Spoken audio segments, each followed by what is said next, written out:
150వ cinema ముహూర్తం short అయితే okay అయింది. ఫ్యామిలీ ఫంక్షన్ లా సాగిన ఈ కార్యక్రమం తర్వాత భారీ హైప్ ను ఊహించింది ఫిల్మ్ ఇండస్ట్రీ. అయితే రోజుకు వార్త లీక్ చేస్తున్నారా, పుట్టిస్తున్నారా అనే కన్ఫ్యూజన్ మాత్రం ఇండస్ట్రీలో హాట్ టాపిక్ అయింది. హీరోయిన్ అనుష్క ఫిక్స్ అన్నారు, అంతలోనే నో నో అంటున్నారు. నయనతార అనుకుంటే కాదు కాదు అన్నారు. ఇలా హీరోయిన్ పదే పదే మారుతున్న అఫీషియల్ అనౌన్స్మెంట్ మాత్రం ఇంకా అనౌన్స్ చేయటం లేదు.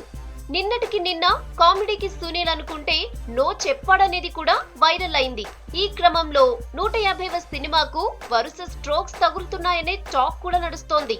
ఇప్పటికీ రెగ్యులర్ షూటింగ్ ప్రారంభం కాలేదు. కథ విషయంలో ఇంకా మార్పులు చేర్పులు చేస్తున్నారని, కసరత్తులు జరుగుతున్నాయని ఫిల్మ్ ఇండస్ట్రీలో టాక్. వచ్చే సంక్రాంతికి రిలీజ్ చేయాలనే ఫిక్స్ అయినా ఆ దిశగా జరుగుతున్న వర్క్ అయితే కనిపించడం లేదనే టాక్ నడుస్తోంది. మరోవైపు బాలయ్య శాతకర్ణి మాత్రం శరవేగంగా ఫస్ట్ షెడ్యూల్ కంప్లీట్ చేసుకుంది. మరి చిరు 150వ స్పీడ్ ఎక్కడా అంటున్నారు.